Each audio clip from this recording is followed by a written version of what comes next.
Il y a tout le monde, il y a plus de monde que prévu, c'est cool. On va pouvoir commencer. Déjà, est-ce que vous voyez tous mon stream correctement? Ça c'est grâce à moi. Ouais, c'est bon. Oui. Ok, cool. Du coup, l'idée de cette formation, c'est vraiment de vous apprendre ce que c'est Git et GitHub, vraiment la base pour survivre et pas comme être comme un 4ALEC et ne pas savoir utiliser Git et GitHub. Sur la formation, c'était enregistré ça. Sur la formation, globalement, l'idée, c'est qu'on va aborder des concepts. D'abord, on va faire un petit truc de théorie. Et une fois qu'on aura fait de la théorie, j'en prendrai 5 ou 6 pour vous mettrez à streamer et on fera un peu de pratique avec GitHub Desktop. C'est pour ça que je vous ai demandé tous d'installer le logiciel. Du coup, on va commencer par la théorie. Est-ce qu'il y a quelqu'un qui est capable de donner une définition de Git avant que je la donne?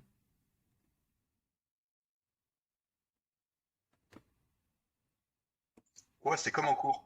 Ouais, Ouais, ouais. exactement ce que je Vraiment voulais dire. vivre que les profs vivent, c'est incroyable. Ça fait très très mal. Ok, non mais c'est pas grave, j'arrête de poser des questions, pas de souci. Je savais même pas que ça Alors, existait, donc voilà une réponse. Non. Alors, Git, après Wikipédia, c'est un logiciel de gestion de version décentralisée. Alors c'est exactement ça. Bon, donc d'après Wikipédia, on va pas le dire. Merci Euh, Wikipédia. donc c'est ce que je disais la partie 1. Git et GitHub c'est quoi? Alors Git c'est effectivement un système de versionnage de sources. Qu'est-ce que je viens de dire dans ces mots-là? Système, ça devrait aller. Versionnage, c'est un mot qu'on n'a pas l'habitude d'entendre. En gros, Git, c'est un peu un Google Drive des codes. Sauf que, au contrario de Google Drive, on peut retrouver tout l'historique des modifications qui a été fait, par qui, comment, par quoi, sur quel fichier, à quelle heure, etc. Donc ça, c'est le versionnage. Et c'est principalement utilisé pour héberger du code source. C'est totalement gratuit. Est-ce que quelqu'un est capable de dire ce que c'est GitHub par rapport à Git? Il y a une magnifique faute parce qu'on a un GTI Hub tout en haut de la diapo. GitHub, en fait, c'est l'un des systèmes qui utilise Git. En fait, on n'utilise jamais Git en tant que tel, on utilise toujours un système qui est au-dessus de Git. Il en existe plusieurs. Il y a donc GitHub qui est le plus utilisé dans le monde. Il y a aussi GitLab, il peut y avoir aussi Tor que vous utiliserez à l'Enserb. Il y a son ancêtre aussi qui est Sven. Donc tout ça, c'est des systèmes qui utilisent Git pour fonctionner. Ça permet aussi d'héberger n'importe quel type de fichier, hein. On peut mettre du STL, on peut mettre du MP4, on peut mettre à peu près ce qu'on veut dessus. C'est un peu un Google Drive de code, mais on va voir que le système de fonctionnement est très très différent de Google Drive parce que, à contrario de Google Drive où tout est sur un serveur distant et on peut faire des modifications distantes, là ça va être l'inverse. Tout le monde va avoir une copie sur son propre PC et de temps en temps on va les mettre en commun et nous sur notre propre PC on pourra les télécharger. Donc c'est ce que je disais. Donc le principe, en gros, c'est là où il y a la principale différence par rapport à Google Drive, c'est que dans un premier temps, on va devoir avoir une copie locale du dossier sur notre propre PC. Donc ça sera en local total, genre tu peux mettre ta vidéo porno préférée dessus, les autres le verront pas forcément. On va pouvoir effectuer des modifications donc en local sur notre dossier. Et parmi ces modifications, il y en a qu'on va vouloir partager et d'autres non. Donc on va devoir choisir celles qu'on veut partager. Et une fois qu'on a choisi ce qu'on veut partager, on va les envoyer sur GitHub pour les partager aux collaborateurs et les collaborateurs pourront récupérer ces modifs. Est-ce que jusque-là, le principe de Git est clair? S'il n'est pas clair, dites-le tout de suite et je l'explique parce que si vous ne comprenez pas maintenant, je peux aller me faire un café et ça ne sert plus à rien. Juste une petite question. Oui. Allô? Oui, oui. En fait, en gros, donc vous résumiez ça par une sorte de Google Drive pour le code, mais vous aviez aussi dit dans une diapo là, il y avait écrit que c'était. Tu peux revenir à la diapo d'avant exactement? Voilà, permet d'héberger n'importe quel fichier. Du coup, genre, c'est que des fichiers de type code, genre des points C, des points, Alors, je sais pas quoi. en gros, c'est à la base, Git et GitHub sont créés et GitLab, etc. sont créés pour héberger du code, mais GitHub permet d'héberger n'importe quel fichier. Genre vraiment, tu peux mettre une vidéo, tu peux mettre un D'accord, ouais, document voilà, texte. ok. Tous les systèmes de gestion de sources ne le permettent pas. C'est-à-dire qu'il me semble, je ne suis pas sûr de ce que j'avance, mais il me semble que SVN, par exemple, ne permet d'héberger que des codes. Mais GitHub te permet d'héberger vraiment n'importe quoi. Je crois qu'il y a juste une limite sur la taille des fichiers. Tu peux pas dépasser 2 gigas, un truc comme ça. Mais ça permet globalement de faire à peu près tout ce dont tu as besoin. Ok, d'accord, merci. Les autres, sur le principe, c'est clair ou pas? Je sais, 2 gigas par fichier, 2 gigas par dos. comment? T'as dit que la limite c'est 2 Je sais plus la limite. J'ai dit 2 gigas. Je crois que c'est 2 gigas par fichier, mais je sais plus la limite. Faudrait tester, mais je voudrais pas dire de conneries, mais je crois que c'est 2 gigas par fichier. Alors moi je sais que c'était SVN qui te gueulait dessus si t'avais un fichier de plus de 50 MO. Ouais, mais SVN c'est encore SVN c'est encore différent, mais je crois que GitHub c'est par fichier, ça doit pas faire trop lourd, mais je sais plus exactement la limite. Bon, bah, si le principe est clair, on va pouvoir passer au vif du sujet. Les commandes basiques qui vont vous permettre en gros de faire ces 5 actions-là. Donc là, on a 5 actions. Chaque action va être associée à une commande. Les commandes, en gros, les commandes, la théorie de la commande est identique qu'on soit sur Linux ou qu'on soit sur Windows. Le seul truc qui sera différent, c'est la façon dont on va le faire, mais le principe est le même. Donc là, il y aura parfois des commandes Linux que vous verrez apparaître, mais on verra dans la deuxième partie comment le faire uniquement sur Windows. Donc la première étape qu'on va vouloir faire, ça va être d'obtenir une copie locale. En haut, à chaque fois, juste en dessous du titre, il y a marqué la commande à retenir, le nom de la chose à retenir. Donc vraiment, si vous avez un truc à retenir, c'est ce nom-là. Donc là, par exemple, c'est git clone. Donc git clone, on le fera une fois en tout début de projet. Vous voulez récupérer un dossier qui est sur GitHub. La première fois que vous voulez le récupérer, vous faites un git clone. Et ça va vous permettre d'obtenir du coup le dossier sur votre PC, dans vos dossiers, là où vous avez décidé de le mettre. Et à partir de là, il n'y a pas de lien direct avec la version qui est sur Internet. C'est-à-dire que vous pouvez le modifier, faire ce que vous voulez, le supprimer, le renommer.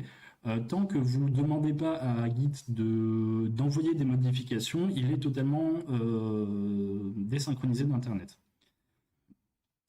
Git clone, ça prend en argument un lien. Ce lien, c'est en gros sur GitHub, donc c'est ce que j'ai affiché, c'est sur tous les trucs GitHub, il y a un gros bouton vert avec marqué code, on clique sur code et là on vient copier le lien, donc soit en HTTPS, soit en SSH. De base, vous êtes en HTTPS, ça marchera toujours. On verra dans la deuxième formation comment configurer sa clé SSH. À quoi ça sert la clé SSH? C'est pour les flemmards d'informaticiens qui ont la flemme de taper et leur identifiant et leur mot de passe. Le SSH permet de taper uniquement le mot de passe. Voilà. C'est un bon truc de flemmard.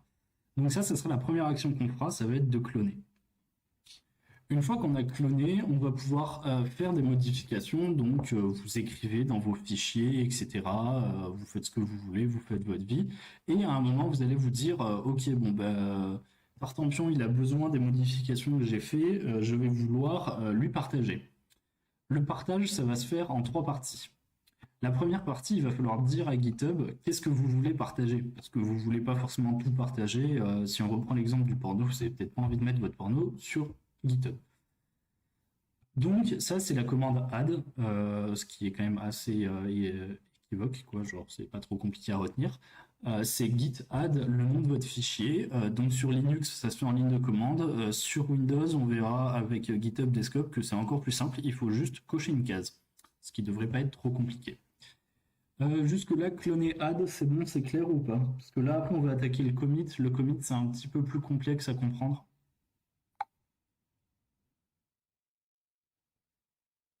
Oui, chef. Oui. Ça fait mal de se prendre des vents comme ça, vous savez. Ouais, mais c'est trop long. Attends, je vais prendre ma souris et appuyer sur le bouton pour me mettre 2 minutes. Ah là là, il faut utiliser le bouton micro. Hein. Donc, on va attaquer une partie un peu plus compliquée parce que jusque-là, c'était logique. Hein. Je veux prendre une copie du fichier, du dossier, je le clone. Je veux add des fichiers, je add. Et là, je vais vous parler de commit. C'est quoi un commit? Parce que c'est vraiment... on n'a pas l'habitude d'utiliser un commit. Donc, en gros, vous allez add, je sais pas, par exemple, 4 fichiers. Une fois que vous avez add ces 4 fichiers, vous allez en gros faire une espèce de regroupement dans un commit. Un commit, c'est du coup, et c'est ça, c'est un regroupement de fichiers qu'on va vouloir partager, mais une fois qu'on a fait le commit, on les a pas partagés encore. C'est vraiment, si on dit que mettre sur Internet, c'est amener un panier d'œufs à grand-mère. En gros, les add, c'est les œufs. Le commit, c'est l'action de mettre les œufs dans le panier. Et l'action d'après, ça sera le fait d'amener le panier à la grand-mère. Mais en gros, là, vous avez préparé votre petit paquet. Il est prêt pour être transporté. Vous l'avez mis tous vos œufs dans le panier et on est prêt à les envoyer. Le commit, c'est un truc super important parce que quand vous allez commit, votre éditeur préféré va vous demander de mettre un message. Donc sur Linux, vous faites git commit, ça va vous ouvrir un éditeur et vous allez devoir taper un message. Sur GitHub Desktop, il y a une petite fenêtre en bas de GitHub Desktop qui vous demande, là c'est le screen que j'ai mis, qui vous demande du coup un titre et une description. Pourquoi le commit c'est super important de mettre un titre qui est très bon? Parce que vos collaborateurs ils vont principalement voir le titre de votre commit, l'emoji qui a chargé beaucoup trop longtemps. Ils vont principalement voir le titre de votre commit. Autrement dit, ce qui est bien, c'est que quand on lit le titre de votre commit, on sait ce que vous avez fait. Si quand on livre le titre de votre commit, on ne comprend pas ce que vous avez fait, qu'on est obligé d'ouvrir votre commit, de regarder les modifications que vous avez fait, de se mettre dans votre tête, d'essayer de comprendre comment vous allez faire ça, c'est très très long et chiant. Donc on met des beaux titres de commit qui veulent dire exactement là où on a travaillé, ce qu'on a fait, de préférence en anglais parce que voilà. Et le premier qui met un mauvais titre de commit, je supprime son commit directement si je suis sur le dossier. Voilà, c'est une chose qu'on peut faire sur Git. Sachez que c'est possible. Sachez que pendant mon projet de 1A, le projet ours, à la fin j'en avais tellement marre de ne pas comprendre les commits de mon collaborateur qu'à chaque fois qu'il y avait un commit et que je ne comprenais pas, je supprimais le commit. Comme ça au moins c'était plus simple. Voilà, donc c'est dit. Quand tu supprimes le commit, ça veut dire que tu supprimes le commentaire déjà de la personne, donc on dirait suffisait pas pour la compréhension du code, mais en plus le code qu'il a ajouté, c'est ça? Oui, tu peux faire ça. D'accord. Donc voilà, c'est pas des trucs que vous découvrez forcément et que vos collaborateurs feront, mais vaut mieux avoir un titre de commit clair et précis parce que si c'est sur un projet où vous travaillez 4 heures avec quelqu'un, ça va, ça se comprend vite fait. Quand c'est un projet où vous êtes à votre 70e heure avec quelqu'un, il vaut mieux que ça soit clair et précis pour pas qu'il y ait d'embrouille ni rien. Et le titre du commit, ça a l'air tout con comme ça, mais le titre du commit fait beaucoup. Et quand on regarde après, tout à l'heure, je vais vous montrer des arbres de commit et je vais vous montrer la différence entre un arbre qui est facilement compréhensible et un arbre où on ne comprend rien du tout. Et vous verrez que ça change totalement la lecture de la chose. Est-ce que le commit, c'est clair? Est-ce que quelqu'un est capable de redonner une définition du commit? Moi j'ai bien aimé la définition du panier de grand-mère. Moi aussi, je trouvais ça super cool.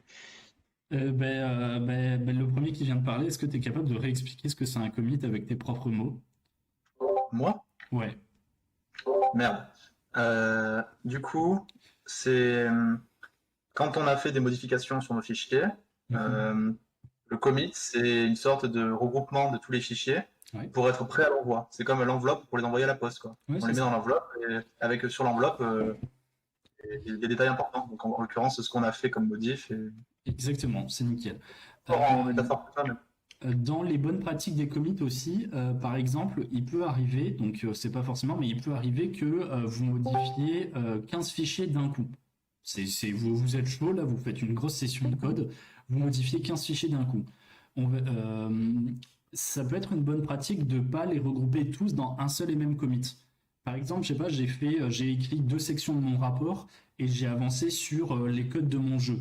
Ben, je vais faire un commit qui aura pour titre report : ce que j'ai ajouté dans le rapport et un commit qui aura pour titre game : ce que j'ai fait dans le game. Donc on a bien séparé les deux, comme ça les collaborateurs peuvent voir directement que j'ai travaillé sur 2 sujets bien différents. Ça c'est aussi dans les bonnes pratiques. C'est un truc qui est apprécié, ça marchera sans. Si le commit s'appelle pipi, ça marchera, mais c'est un truc qui est apprécié, surtout quand vous serez en entreprise, c'est quand même. Et si vous utilisez Git en entreprise, ça sera apprécié. Donc si le commit est clair, puisque ça avait l'air clair, on peut avancer. Une fois que vous avez commit, là, on va vouloir donc envoyer les codes vraiment sur Internet. Donc ça, c'est le git push. C'est tout con, hein. Vraiment, vous tapez juste git push dans un terminal ou sur Windows, vous allez dans répertoire push. Et après cette étape, par contre, le code, il est partagé sur Internet. Tout le monde, tous vos collaborateurs peuvent le télécharger, l'avoir. Et ça devient chiant à annuler le push. En gros, quand on est au point du commit, on se demande vraiment si on veut vraiment envoyer ça ou pas, parce qu'une fois qu'on a push, on peut supprimer des push, mais on commence à faire des trucs chiants et souvent ça plante. Donc si on veut genre vraiment être posé, une fois qu'on a fait son commit, on regarde bien tout ce qu'on a fait, et une fois qu'on est sûr de ce commit, on envoie le push, et là ça sera sur Internet. Ouais. C'est cool. Si on fait le commit et qu'après réflexion, on refait un commit, ça va écraser l'ancien. Alors, si tu fais git add un fichier, puis git commit, puis tu remodifies le même fichier, tu peux refaire git add, puis re-git commit, et ça va faire, GitHub va gérer tout ça. D'accord, merci. Ça sera pas forcément il y a des techniques en fait pour que ça soit plus propre, mais c'est des techniques qu'on verra dans la deuxième formation, ça s'appelle le rebase. Donc en gros, le rebase, pour aller très vite dessus, le rebase, ça veut dire que tu annules ton dernier commit, que tu modifies et que tu refais exactement le même commit. Donc c'est une technique pour que ça soit plus propre, mais ça marchera très bien dans la façon que je viens de dire, où tu add, tu commit, tu remodifies le même fichier que tu viens de add, et tu re-add et tu recommit, ça marchera très bien. Et tu es sûr de ne pas faire de conneries. Parce qu'en fait, le problème de Git, c'est ce qu'on discutait un peu avec Tristan et Hugo tout à l'heure. Le problème de Git, c'est que tant que vous êtes sur vos plates-bandes et que ça fonctionne, souvent les gens arrivent à maîtriser ça. Et dès que ça part un peu en couille, dès qu'il y a une erreur que les gens ne comprennent pas, souvent ça part en couille et c'est très facile de faire une surcouche de merde par-dessus la merde qu'on a déjà fait. Et au fur et à mesure, on perd tout ce qu'on a fait, c'est pas cool. Donc autant prendre des habitudes pour ne pas créer de la merde, comme ça on n'aura pas vraiment des situations très très complexes à gérer. Parce qu'on peut vraiment faire des choses qui partent vraiment en couille avec Git, où tu sais plus... juste avant la coupe avec Tilu, par exemple, on a détaché la tête d'une branche, donc on avait perdu une tête. Clairement, on avait décapité quelque chose. Et à ce moment-là, tu sais plus où t'es, tu sais plus trop quoi tu fais, voilà. Donc on évite de provoquer des comportements qui vont faire que ça crache et tout se passe bien. Et il y a un petit truc aussi à faire de temps en temps quand même parce que c'est pratique, c'est que là je viens de vous expliquer comment on fait pour mettre des modifications, mais il y a un moment où vous allez être de l'autre côté et vous allez vouloir récupérer les modifications de votre collaborateur. Ça c'est très simple, il faut git pull. Donc pull, ça veut juste dire qu'on récupère toutes les modifications, mais on ne fait pas un git pull n'importe comment. Et c'est là où il y a une routine en fait qui va venir s'installer et qui est très importante à avoir en tête. C'est ce schéma. En gros, quand vous vous dites « Ok, je veux mettre du code à distance », il faut toujours respecter les 4 étapes-là dans l'ordre. D'abord, on récupère le code qui est distant. Comme ça, on est sûr qu'on n'est pas en retard sur notre branche, qu'il n'y a pas quelqu'un qui a push alors que nous, on n'a pas ça, etc. Ça, c'est très important de toujours être à jour en fait par rapport à tous les autres collaborateurs. Une fois qu'on est à jour, on peut ajouter du code, donc faire un git add, puis un git commit, puis un git push, etc. Et on fait toujours cette routine-là. Et normalement, si vous respectez ça, il n'y aura pratiquement jamais aucun problème. Le seul problème qu'il peut y avoir, c'est ce qu'on appelle un conflit, et ça, je vous en ferai créer un juste après.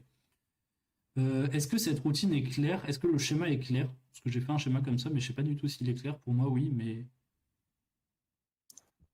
Quand tu récupères les fichiers par le pool, est-ce que ça écrase ces fichiers locaux de... Alors non, justement, ça c'est GitHub est très très fort là-dessus, et c'est l'essence même du truc, c'est que il écrase pas. C'est-à-dire que soit tu as travaillé sur un truc totalement différent de ton collaborateur, donc là Git le sait, il regarde ton fichier, il regarde les fichiers de ton pote, et il va automatiquement faire les bonnes modifications comme il faut.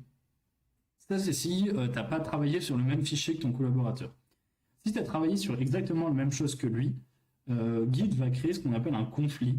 Donc ça veut dire que toi, tu as une version des codes, ton bot a une autre version des codes, Et Git va te demander, ok, faut que tu me dises laquelle tu veux garder parce que moi je peux pas déterminer tout seul laquelle est la bonne. Et il va te le dire et c'est ce qu'on verra tout à l'heure. C'est très simple de régler ce truc-là. Mais si il s'apprête à écraser quelque chose, il va te dire là je sais pas quoi faire, dis-moi quoi faire. D'accord. Normalement, on perd jamais ses codes et dans le pire des cas, s'il y a vraiment une grosse merde qui se passe, Git a conservé l'historique des codes et donc tu peux revenir en arrière dans les codes. Ce qui peut être très pratique si tu as une idée de génie, tu fais plein de codes, tu push et en fait ton idée de génie c'était de la merde, bah, c'est très pratique de pouvoir revenir en arrière. Oui, donc ça c'est ce que je disais, donc quelques commandes utiles, donc gérer un conflit, mais ça on va le voir juste après. On va aussi, juste pour les projets 1A, parce que normalement vous êtes tous dans des projets 1A sauf les 4A. On va devoir changer de branche parce que sinon c'est juste pour que ça soit plus agréable pour tout le monde. En fait, chaque projet 1A a une branche. Donc tout à l'heure je vous ferai changer de branche pour pas que quand Astar travaille, Bras Robotics soit au courant par exemple. Ça serait bien. Et si vous voulez connaître plus sur les branches, les rebases, etc., je vous invite à revenir dans la formation qui sera dans 2 ou 3 semaines, qui sera une formation avancée à Git. Et voilà. Est-ce qu'il y a des questions sur la partie théorique?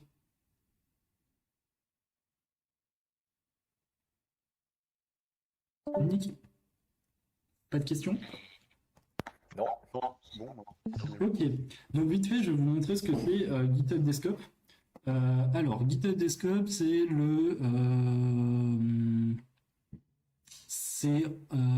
déjà une hérésie pour commencer.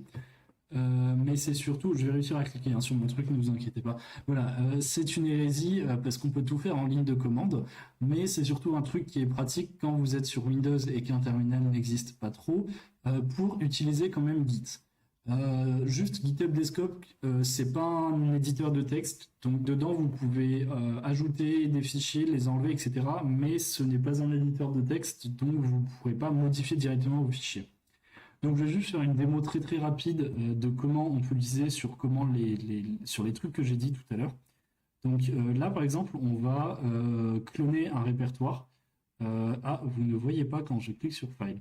Ok, c'est pas grave. CTRL Maj O pour cloner un répertoire, ça vous ouvre ça. Donc là vous choisissez, il faut être connecté bien sûr à son compte GitHub. Connecté à son compte GitHub, je crois que c'est dans, voilà. Options, et voilà, vous voyez que je suis connecté à mon compte GitHub qui est ici, sinon ce n'est pas prêt de marcher. Et du coup, c'est en fait assez simple de prendre, vous sélectionnez le truc que vous voulez, donc là par exemple, hop, on va prendre Bureau Airbots, vous cliquez sur Clone et ça va copier tous les dossiers qui sont dans Bureau Airbots sur mon PC. Donc là, ça les ajoute dans la console de GitHub Desktop, mais il faut savoir aussi que ça les ajoute dans mes fichiers, là ça le met dans mes documents. Dans mes documents, je vais avoir un truc qui s'appelle Bureau Airbots directement dedans. Et ça peut prendre un peu de temps, surtout quand il y a des gens qui décident de mettre des trucs qui sont très lourds dedans quand même. Donc voilà, donc là par exemple on est directement dans le terminal en fait qui nous permet de vérifier ce qu'on a fait. Là comme je viens de le cloner, il n'y a aucun changement, donc j'ai rien à faire, je peux pas prendre je peux pas faire de pull puisque je viens de le cloner, il n'y a pas une modification. Je peux pas add parce que je n'ai pas fait de modification, etc.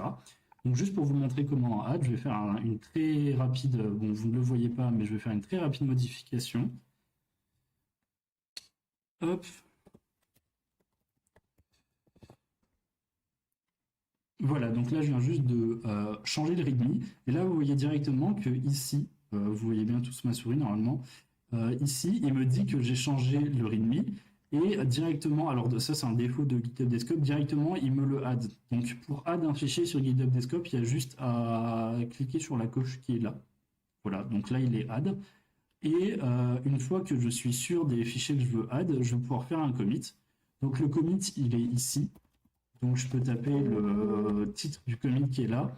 Il demande une description. C'est rare qu'on voit des descriptions sur les commits, mais vous pouvez mettre des descriptions. Moi, j'ai pas l'habitude d'en mettre. C'est assez rare qu'on les lise aussi, mais vous pouvez mettre des descriptions.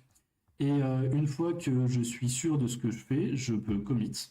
Donc là, je viens de faire un commit. Sachez que c'est un peu du live parce que j'ai jamais utilisé GitHub Desktop dans ma vie, donc je sais pas trop ce qu'il va me faire. Mais en tout cas, là, il plante. Enfin, il prend son temps. Ça va, vous, sinon? C'est bien quand une formation se déroule comme sur des roulettes. Ah ouais, grave. Bah, alors là, il roule bien. Mon PC, il roule bien, oui. J'avais vraiment écrit 4 lettres. Je pensais pas que ça prendrait autant de temps de commit 4 lettres.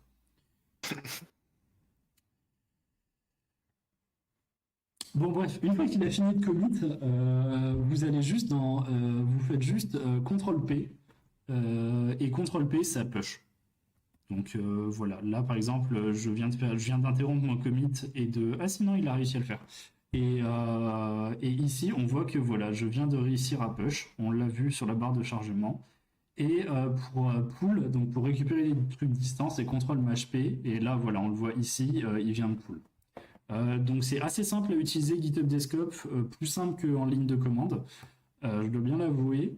Et si vous n'avez pas de questions tout de suite, je vous propose qu'on fasse quelques entraînements avec ceux qui veulent pour directement utiliser votre truc et voir si vous arrivez et vous montrer aussi quelques petits détails que j'ai pas expliqués dans la formation, c'est-à-dire les conflits et le fait de toujours être à jour dans sa branche.